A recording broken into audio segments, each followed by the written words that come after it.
Ja, velkommen til Villmark og konspirasjonspodden. Du tror det ikke før det spiller. Og da har vi lagt grunnlaget for det hva vi skal snakke om i dag.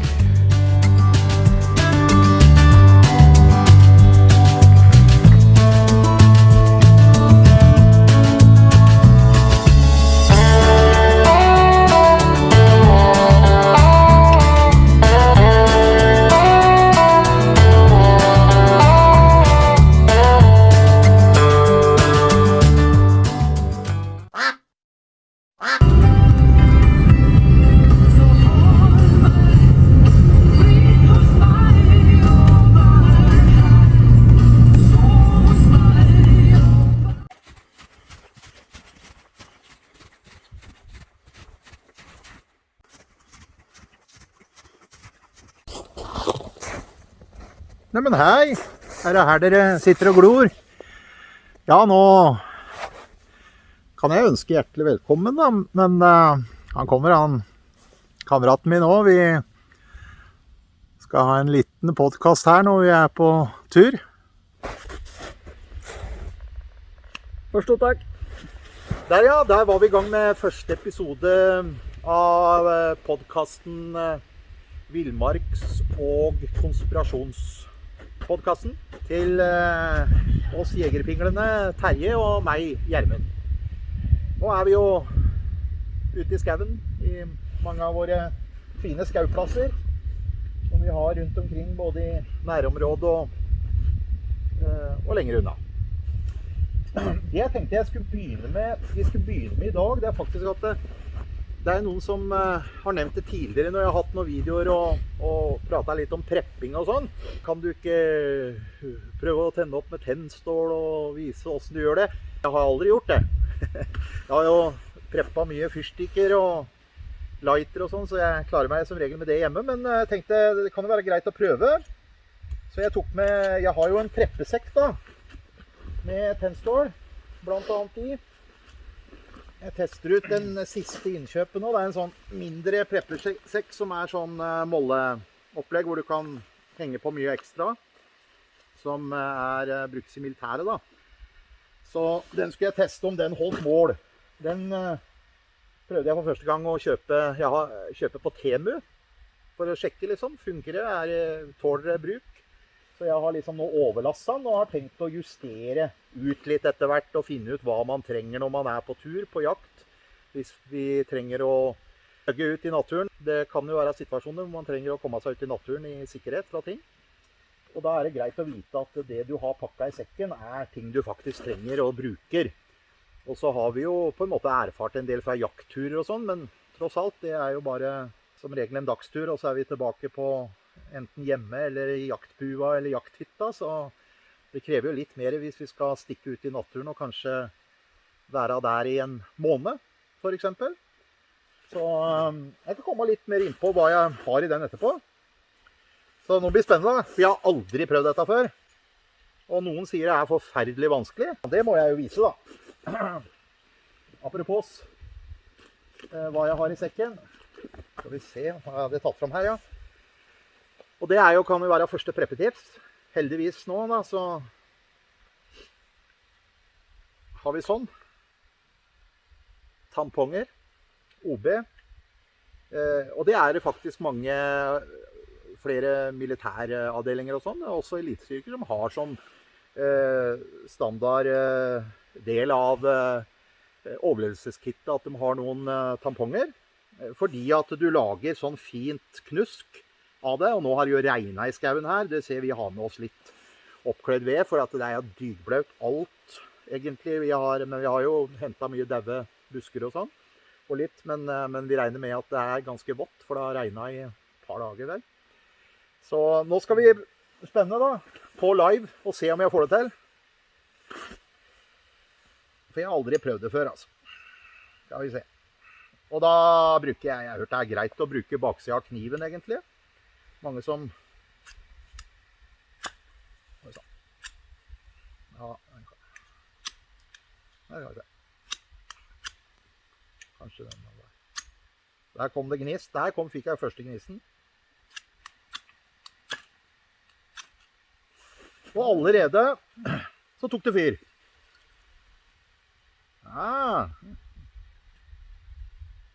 Jeg har aldri prøvd å fyre opp med tamponger heller. Jeg har hørt det er noen som har drivet og træla med tennstål i en time og sånn, så dette var jo... De hadde sikkert ikke mensen. De hadde sikkert ikke mensen. De var ikke så heldige å ha mensen da.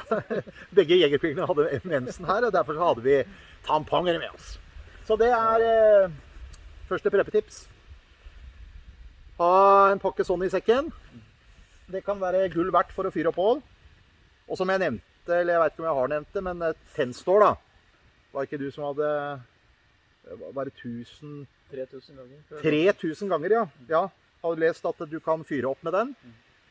Og kan du begynne å regne, jeg vet ikke hvor mange fyrstikker det er i en fyrstikkeske, men skal du ha 3000 fyrstikker, som i tillegg kan bli våte og ødelagt av vær og vind, så sier det seg selv at da må du ha veldig mye bagasje med.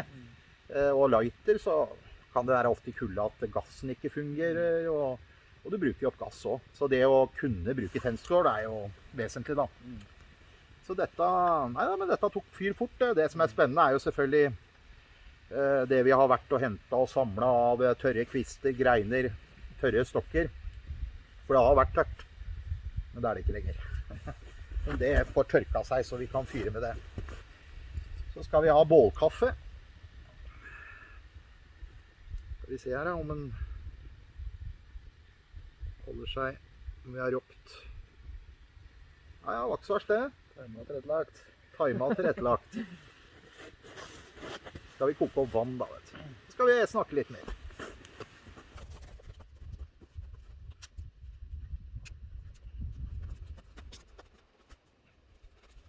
Ferdig snart. Ja, ferdig snart. Ja, nå har vi kokt opp vann på bålkanna og fått i kaffe som trekker seg. Et lite tips når dere er på tur og sånn generelt, hvis dere lager kaffe i kanne på bål, så er det å putte noen sånne granbar i tuten. Det både er med på å filtrere, så du får på en måte ren kaffe, pluss at den gir en ganske sånn god sånn skogssmak. Du får litt barnålsmak inn i kaffen som gir en veldig sånn god særegenhet på kaffen. Så det er et godt tips.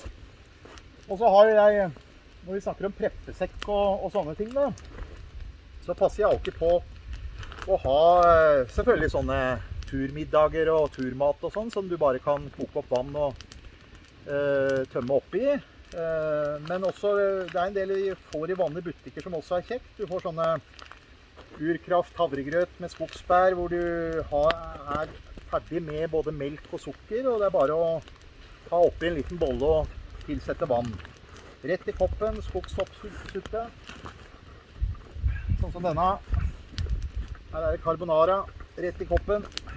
Vi må vel spørre både Toro og OB nå om de kan sponse Jegerpinglenes villmarks- og konspirasjonspodd. Siden vi nå har reklamert både for Toro og OB. Så vi får sende denne videoen og håpe at vi virkelig blir sponset, så vi kan preppe enda mer. Så det er jo litt det jeg prøver ut, det der med hva jeg skal ha i preppesekken. Du kan si i denne lille sekken her da. Jeg har jo også en på rundt 100 liter hjemme, som er mye større. Tanken er jo da at kona kan gjerne bruke denne, og så har jeg den andre på ryggen. Der har vi plass til mye mer. Men i denne lille sekken her, så har jeg UAF VHF-radio, som jeg kan kommunisere med som opptenn rundt 9 kilometer i ulendt skogsterreng. Hører på FM-radio. Jeg har en kniv hengende. Jeg har noe sånn combat militærkit. Forskjellig til å kunne sysaker og litt forskjellig. Jeg har telt her, som tar veldig liten plass. Ja, nå skjedde det at vi egentlig satt her og pratet i sikkert 10 minutter kvarter, og mobilen min den koblet ut på grunn av strøm. Nå vi ute på eteren, holdt jeg på å si, på den andre Jegerpinglas mobiltelefon. Ja, jeg fikk jo nevnt, I hvert fall før han koblet ut, at jeg hadde denne preppesekken da. Det jo et veldig fint eksempel på at alt ikke som det ser ut som da. Ja. Vi jo dette stod og filmet hele tiden, men det gjorde det ikke. Nei, ikke sant? Nå har vi måttet legge på nytt på bålet for å få litt fyr igjen, for det begynte å brenne ut. Og det var ny PIN-kode, for han bytte abonnement, så det gikk litt tid før han fikk koblet opp mobilen sin. Men det jo det som at du trenger ikke å være proff, hverken for å preppe eller jakte, eller hva du skal gjøre, men gjør det lille du kan. Det et godt råd. Jeg har ikke sett på den lille videoen som ble tatt hva jeg sa da, men jeg har som sagt testet ut sekk da, med hva jeg skal ha I sekken, og har jo de tingene jeg ofte har på jakt. Men man må jo på en måte, skal man ha noen preppesekker, når jeg prater om preppesekker, denne her som en 50 liter, og så har jeg en 100 liter hjemme, så jo det sekker som til nær tid da ferdigpakka. Så man kan slenge den på seg og dra ut og være om så I skauen en måned. Overleve. Ha tørrmat og sånn liggende til noen måltid hver dag. Og eventuelt fisk og jakt I tillegg. Anbefaler jo da folk også begynne, komme seg ut I naturen. Kanskje den viktigste preppinga du gjør, det å gå. Altså klare å gå. I alle land, hvis det blir krig og folk må flykte, så må de kunne gå og bevege seg. Så det jo litt betenkelig med en del sånne amerikanske preppere da, som veier 200 kilo og bruker 1 million på har våpenrom med 100 våpen som de så vidt klarer å løfte. Og masse preppeutstyr og bug-out-sekk, men klarer nesten ikke gå. Så det å preppe kroppen, trene, være ute I naturen, gjøre deg kjent med områdene. Derfor så synes jeg småviltjakt helt fantastisk. Du kan faktisk være en del av et elgelag uten å kunne jakte. Du kan skyte, du sitter på en post og får elgen servert av hunder. Men det betyr ikke at du kapabel til å jakte. Da må du smyge, du må gå ut I naturen, gjøre deg kjent, lære deg lydene, forskjellige fuglelyder, se spor, lese spor. Og da blir det jo også at du trygg når du på tur, og du opplever gleden. Varmt bål. Jeg har ikke sjekket videoen, men jeg tror jeg fikk vist det at vi bruker granbær da, når vi lager skogskaffe. Som filter og... Har du funnet koppen din forresten? Å nei! Ja, det fikk vi jo ikke for eviga, for da tror jeg han hadde stoppet. Vil du ha litt kald kaffe? Jeg litt kald kaffe, når han blir kald. Det var, her, du kan få ta litt kald kaffe. Ja. Eller da blir det som han samen oppe I Kautokeino. Han hadde gått til en kaffe der da, spurte han hver morgen da, før han skulle på jobb. Har du en kopp kald kaffe? Nei, jeg har ikke kald kaffe, jeg har bare varm kaffe. Ja vel, nei vel, så gikk han. Og dette hadde han gjort I flere uker. Han var standhaftig. Har du en kald kaffe til meg I dag? Nei, jeg har ikke kald kaffe, jeg har bare varm kaffe. Og da hadde han, kaffeeieren, latt det stå I en kaffe fra dagen før. Nå tenkte han, nei, nå skal han ikke ta meg på senga mer, nå skal jeg ha kald kaffe til ham. Har du kald kaffe? Å ja, jeg har kald kaffe til deg, sånn her. Og så skulle han til og sånn, ja, kan du varme en skvett til meg, sånn. Så hadde det jo gått an å varme han litt over bålet her nå da. Nei da, det best med varm kaffe da. Nei da, så det viktig å preppe. Men det det? Ja. Alt ser så ut å snu, både her og der. Jo, det klart, altså, det jo fredssamtaler nå, og jeg ønsker det velkommen. Du må være, unnskyld uttrykket, full av rasistisk russerhat om du ikke ønsker at krigen skal slutte. Men det verste jo det at det går jo mest utover ukrainere. Så det må jo være, vi må jo virkelig krysse fingre og håpe at Donald Trump og Putin får en slutt på den krigen. Og det kan jo gjøre det litt lysere her, og kanskje eller en god del mindre sjanse for krig I Norge. Men det jo ikke så godt å si. Hvis virker jo som både EU-ledere og Norge, dem er jo veldig oppsatt norske ledere da, på at de skal fortsette krigføring i Ukraina. Vi har vel gitt rundt 100 milliarder eller noe sånt nå dit nå. Nå hadde de bevilget ekstra at de skulle bruke 3,5 milliarder og kjøpe bomber og våpen av Ukraina for å gi det til Ukraina. Så det er godt å vite at oljefondet vårt blir brukt godt. Ja, det er liksom våre etterkommeres finansielle trygghet. Den blir brukt godt til bomber og våpen. Nei da, så det er klart at hvis Putin og Trump kommer til en avtale, og våre myndigheter og EU-myndigheter bestemmer seg for at de skal oppildne regimet i Kiev da, til å fortsette krig, da står vi jo i en stilling hvor vi ikke kan regne med amerikansk hjelp. Og vi står vel også i en stilling hvor Norge trår fram som en veldig klar fiende av Russland. Vi har tross alt det er blitt avslørt i og vært delaktig i sabotering av Nord Stream-rørledningen som ble sprengt, og vi trener opp soldater på norsk jord til Ukraina og bidrar mye, så jeg håper at ikke det skjer. Så det er masse usikkerhetsmomenter for fremdeles, og så er det jo ikke bare den konflikten som kan skje. Det kan skje naturkatastrofer, strømbrudd. Det opplever vi stadig vekk, vi som bor oppe i der vi bor, at det er strømbrudd gjennom vinteren, og det holder jo at en av enten Kina, Russland eller USA, en av de stormaktene, alle dem har jo våpen og atomvåpen og EMP-bomber. Kan det faktisk bare sprenge en atomvåpen opp i atmosfæra over et land og by, så vil jo all elektrisitet dø ut, for at da er det som en EMP-bombe. Så er jo vi heldige da, som er troende, for vi skal jo plutselig bare... Ja, vi skal jo... Ja, bortom Mars. Ja, du vet, jeg tror på Jesu gjenkomst og tror på Bibelen og sånn, at han skal hente oss, men det står ingen steder at det skal skje før trengsel, før krig. Tvert imot så står det etter de dagers trengsel skal det skje, det sier Jesus da, at han skal samle sine fra alle verdens hjørner. Har dessverre ikke noe tro på det at vi slipper unna den siste trengselstid. Jeg tror vi slipper unna Guds dom over en ond verden, men ikke den siste trengselstid. Og det har jo vært trengsel opp gjennom hele historien, så Gud måtte jo vært en forferdelig, urettferdig Gud hvis han lot de første kristne oppleve så mye trengsel og fælt og forfølgelse, mens de siste dagers kristne, dem skal slippe alt. 1000 dagers heldig. Ja.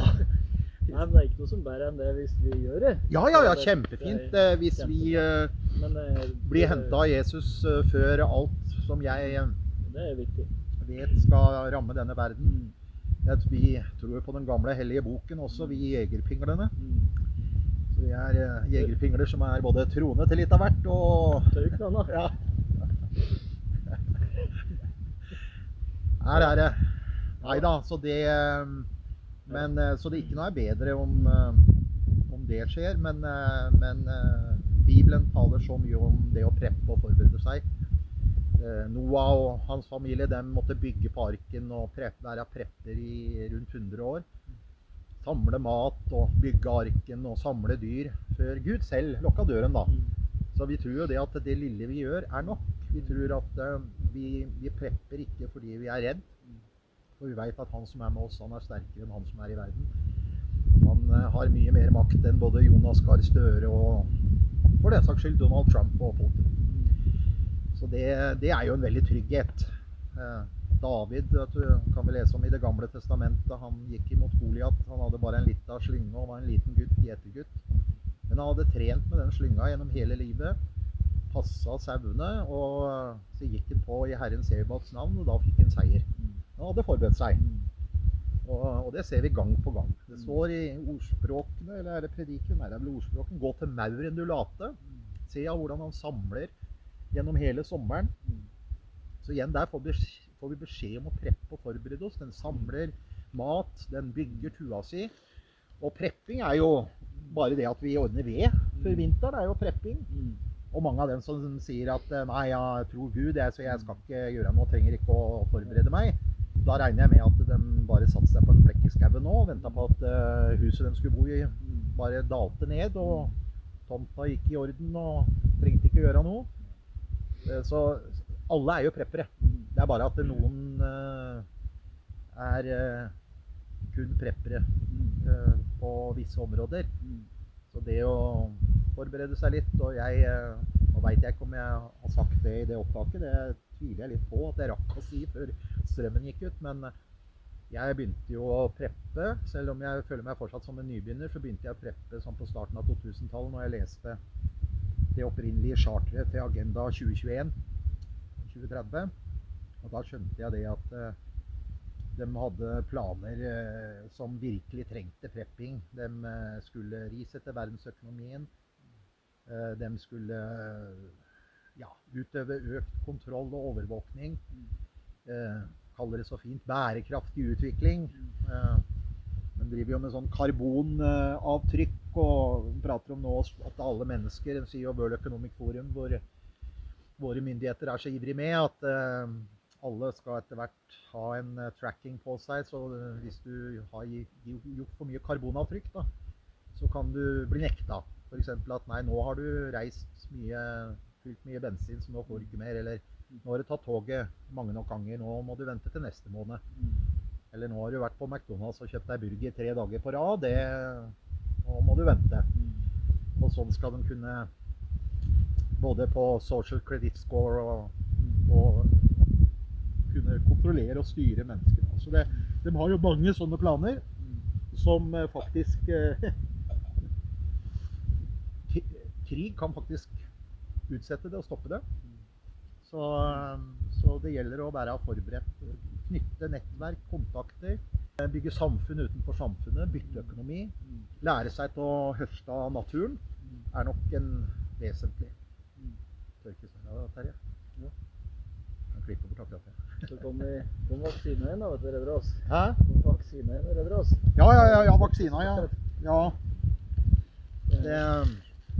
Men vaksine for alt. Jeg synes jeg så nå at det var noe snakk om Bill Gates om vaksine, noen miljøvaksine også.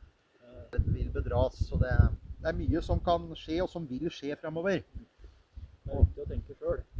Bruke huet. Ja, rett og slett. Ikke la seg på en måte hjernevaske da, og bare liksom stole på alt man ser på nyhet. Det blir fylt med så mye inntrykk, og gjerne den teppebombes med alt mulig. Så det å tenke selv, og det å gjøre grep, for det er jo en ting som er sikkert, at uansett om du hater Vladimir Putin, presidenten i vårt naboland, eller om du hater Donald Trump, eller om du synes at Donald Trump gjør en bra jobb, Putin gjør en bra jobb, så er det likevel sånn at du møter de samme utfordringene når shit's the fan, som de sier bort i USA. Det å kunne klare seg selv, være selvforsynt, det å få renere mat, dyrke selv. Høner er jo, han ene jegerpingla er jo høner. Går det på nervene løs? Går litt på nervene løs, da blir det lei kaklinga vel? Kjekt å ha egg. Ja, så har du fått deg ringetone. Kakletone. I egg så får du nesten alle næringsstoffer kroppen trenger. Rik på proteiner, men også nesten alt av vitaminer og mineraler. Det gjelder å tenke selv, og tenke hva er det jeg trenger hvis jeg ikke får det jeg skal ha i butikken. Hvis jeg kommer til butikken en dag, og så er det tomme hyller. Du drar til apoteket med en resept, og du får ikke ut resepten. Hva er det du trenger? Og jeg har selv preppet nødvendige medisiner, blodtrykksmedisiner og sånn, alltid hentet litt ekstra rikelig, så jeg har for et par års forbruk. Fordi at jeg erfarte det i koronatida, at det var jo et par måneder jeg ikke fikk ut enkelte resepter. Fordi det var tom, de hadde bare til eget land. Det kan være til hjelp på andre også. Ja. Det er sånn som jeg har i preppesekken min. Jeg har blodtrykkstabletter for et par måneders forbruk. Vel, det er i hvert fall 1 måned, 1 eller 2 måneder. Jeg har blodfortidende nå for et par måneder. Jeg bruker ikke blodfortidende, men kona mi gjør det, og kan treffe på andre. Jeg har nitroglycerin, spray og tabletter som jeg fikk for en del år tilbake når det var mistanke om noe hjertegreier og angina. Det kan være livreddende for andre rundt seg at man har det. Jeg har betennelsesdempende Voltaren-tabletter. Jeg har kraftig smertestillende liggende der. I tilfelle hvis man må ut og må flykte eller ut i skauen av en eller annen grunn. Det kan være mange grunner til det. Altså, det er ikke bare krig, det er andre grunner også. Så vet jeg det at hvis du da får noen store smerter eller skjer et eller annet, så kan det være forskjellen på at du er operativ eller ikke. Nei, så det er gull verdt. Så litt diesel og bensin her er ikke dumt. Ja. Etter bil. Ja. Er du jeger eller jakter og har våpen, så med en gang det blir krig, så er det kun militæret som får ammunisjon og krutt. Så da får du ikke noe mer ammunisjon, så du har kun det du har lagret og preppet på forhånd. Lurt å ha en ekstra ask. Helt klart. I nødstider så er det jo ekstra viktig og velsignes å kunne høste av naturen rundt deg. Og derfor er det jo så viktig med sånn som vi gjør nå da, og når vi driver på småviltjakt og går turer, gjør deg så kjent om du ikke jakter. Ta turer ut i skauen, gjør deg kjent særlig med nærområdet da. Så den dagen du kanskje må stikke ut i skauen, så er du kjent der. For til jakt og sånn, så er jo det å jakte på egen hånd, det er det du lærer å jakte. Så behøver ikke ha det mest fancy utstyret og det billigste. Nei. Jaktbuksa her, og jakka, jeg har akkurat lik som han nå. En billigere utgave? Den kjøpte vi, nei, den der var litt dyrere. Denne her er varmere, enda bedre. Koster nesten bare halve prisen av det vi ga for den, og den var jo billig i forhold. Denne kjøpte vi på sånn militærmesse, Villmarksmessa. Den har kjøpt jeg på Temu. Jeg tenkte, nei, til den prisen så må det vel ikke være noe godt. Men jammens meg, den er så varm og god, behagelig å ha på seg, og virker solid. Så jeg skjønner det, hvorfor de prøver å få folk til å ikke handle på Temu. For folk kan jo risikere å få litt bedre råd, og i tillegg oppdage at det er en god del bra der. Det er sånn, noen varer, sånn, kanskje 2 av 10 varer du bestiller der, så tenker du, ja, i alle dager, hva er dette for noe? Det var ikke dette det så ut som på bildet, men jeg vil si 8 av 10 varer er like bra som det du får kjøpt for mangedobbel pris i butikken her. Så det er ikke for å reklamere for Temu nå. Nå begynner vi virkelig. Nå har vi reklamert for OB, Toro, hvis det kommer på videoen, at jeg hadde sånne hurtig som bare kan blande vann med, da, som er kjekt å ha i preppesekk. For i en preppesekk så må du ha flere sånne turmat, sånne som du bare kan blande med vann. For da kan du greit ha plass til, i hvert fall i den 100-liter-sekken min, så er det liksom greit å i hvert fall til enhver tid ha, som kan overleve noen uker. Selv om du er så uheldig at du ikke får skutt noe, eller ikke får noe fisk da. Og om du ikke er jeger, lær deg til å fiske. Høste fisk, det er jo sunt og godt. Men ikke følg massene. Det tror jeg er viktig at vi får fram. Ja. Ikke følg massene, ikke følg mengden. Nei, det er nok en veldig viktig sak. Litt følg, og... Jeg ser nå kommer et nytt program om prepping, som selvfølgelig garantert jeg har ikke sett enda. Det er vel på NRK, sikkert veldig propagandabasert og basert på frykt for Russland og sånne ting, men, og kanskje andre narrativer. Men likevel så synes jeg det er positivt. Selv om jeg antageligvis da er uenig i mye av det de legger som trusselbilde, så synes jeg det er positivt om flest mulig prepper. For det er klart det gjør jo at det er litt mindre sannsynlig at jeg må skyte noen fordi de prøver å ta mine ressurser, mitt preppelager. Og hvis jeg ikke behøver å skyte naboen på grunn av at den prøver å bryte seg inn og ta preppelageret mitt. Dette er ingen trussel om å skyte noen, men altså i en situasjon der shit hits the fan, så må du jo kunne forsvare hjem og familie og det du har. Ja, vi er jo kristne, vi skal jo snu noe andre... Ja, jeg kan ta den. Jeg må bare si det først, og det er at da har jo jeg ressurser til å hjelpe andre. Og jeg vil jo gjerne hjelpe naboen. Men det er klart, jeg vil ikke la naboen eller noen andre komme og tømme huset mitt for det jeg trenger for å overleve. Så det, og da kommer vi inn på det. Ja. Nei, du vet at Bibelen taler mye om forsvar. Paulus han sier at soldaten sin lønn verd, og prater om det som en positiv ting, å være soldat og forsvare. Jesus som sa stikk sverdet tilbake i sliren, Peter, ikke sant? For min time kommet. Det sa han fordi han skulle ikke hindres i å forsone verdens synder og korsfestes og stå opp igjen på den tredje dag. Og han som også sa om å vende det andre kinnet til, han sa det jo i en kontekst og sammenheng, og en betydning det henvises til, jo da retten til erstatning. At som kristne skal vi til og med være villige til å avstå fra retten til å få erstattet tap av verdier. Og hevn, kanskje?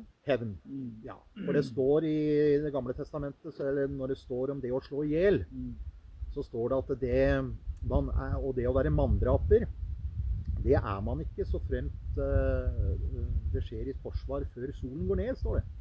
Men skjer det etter solen, da du manndraper. Og det rett og slett et jødisk uttrykk som går på det at da det hevn. Og det skal vi ikke. Hevnen hører Herren til. Om noen har gjort noen, så skal vi ikke løpe etter dem og drepe dem for å hevne oss. Men det å stoppe en fiendtlig handling, da sier Bibelen klart i forhold til, og det i forhold til det bud om å ikke slå ihjel, at man ikke en manndraper. Man skal ikke dømmes som manndraper om det skjer før sola går ned eller står opp, står det. Altså det skjer i forsvar. Så der det jo mange selvfølgelig som har utnyttet, prøvd å forvrenge tolkning av Bibelen for å kunne få lov til å drive overgrep mot kristne, da. At den skal bare vende det andre kinnet til, så det lagt en betydning i det som det ikke Så Bibelen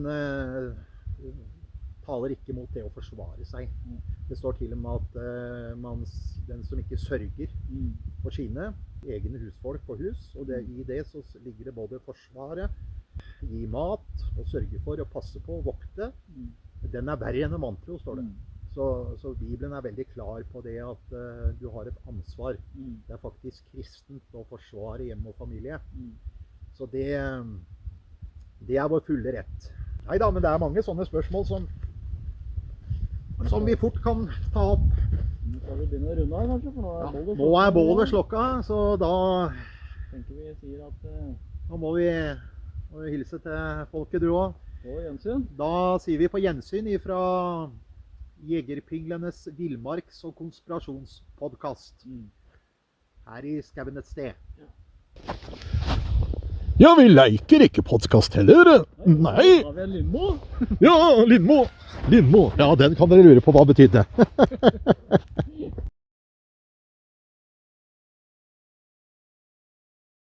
Krigene på bortforretning, så for å få militærutfallet, så i hvert fall dette før, da. Så fungerer det å gå etter. Ja, vi fant ut at jeg hadde glemt mine, da.